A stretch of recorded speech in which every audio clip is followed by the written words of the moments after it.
Hello student. Today we are actually discussing the problem on the brake. Okay, first one is a band brake, and you know that block brake and a brand brake. Here we are discussing about the shoe brake, right? You can see page number 390, question number 2. The question number 1 is easy, so I'm just following this one. What he said in this question, a double shoe brake as shown in figure is capable of observing a torque of how much? 1400 Newton meter. Okay, you can convert it into a Newton mm. 14 into 10 raised to power 5 Newton mm. And the diameter of the drum he has given 350. So if radius is what? 175 mm. Okay, now he has said that a contact angle is how much? 100. That is 2 theta is 100. So theta become a 50. 50 50. Okay, the friction between this is what? Brake shoe and the drum is what? 0.4.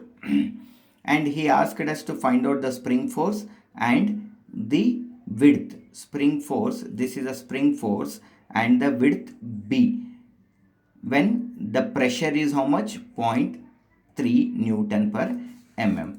Okay, now I will just explain this one. What is this? Is a brake drum, this is a shoe. Okay, this is a spring force, this is a fulcrum O1 and O2, or pivot points O1 and O2. When you apply the spring force, what happened? This shoe will and this shoe will block the or stop the brake drum. Okay, due to which there is a ft2. You can say this is spring, both are same. Okay, both spring forces are same, but half of this side is there, that's why I will take this one, ft2 and a reaction for this side, ft1 and a reaction for this side.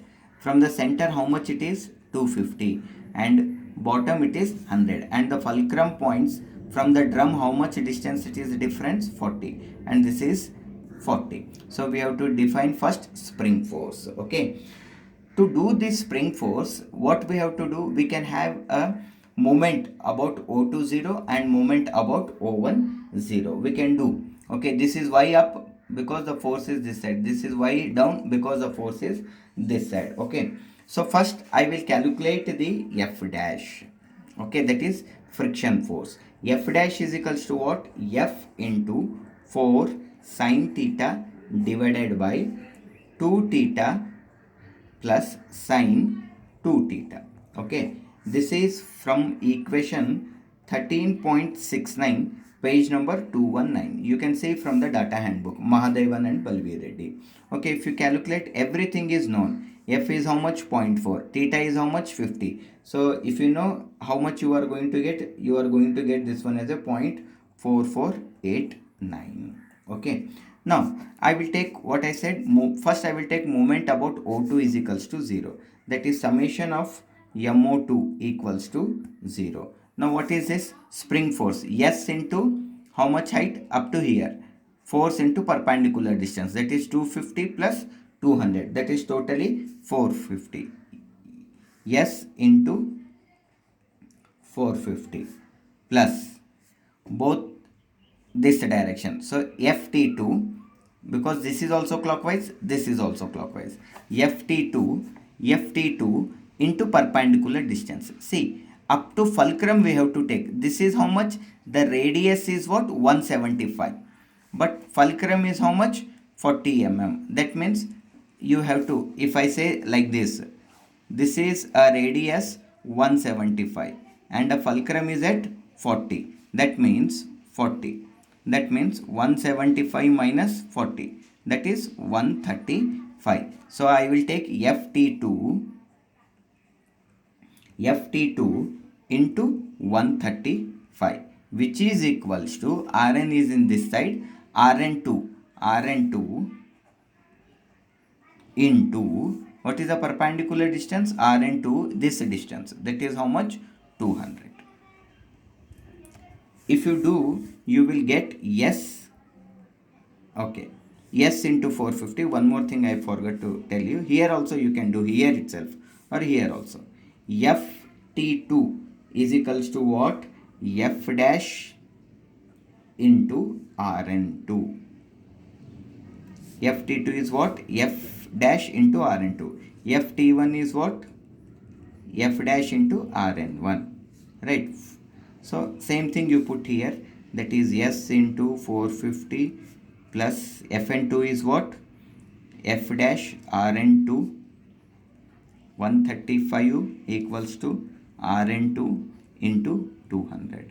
So at the end you will get the equation in the form of S is equals to 0.0, sorry, S equals to 0.3097 Rn2.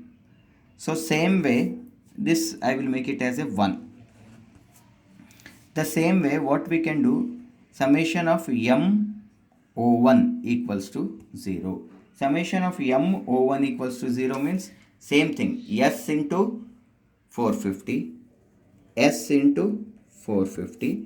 Here what we have done here, plus Ft was there. But what is problem here? It is in a anti-clockwise. It is downside. See, it will move in a clockwise. It is anti-clockwise. So I will say equals to Rn1 into 200, same distance, same, everything will be same, Ft1 into 135. Whereas previously these things are reverse. Okay, now it is same. Okay. So if you do like same, even you have to substitute ft1, you know that ft1 is equals to what, f dash into rn1. So at the end you are going s is equals to 0.5791 rn1, which is equation 2. And now this is important, total torque, the torque is equals to what, ft1 plus ft2 into r, that is force into radius, f into r. Okay, torque is equals to what, f into r. Here the f is what, ft1 ft2, that is nothing but f dash is equals to rn1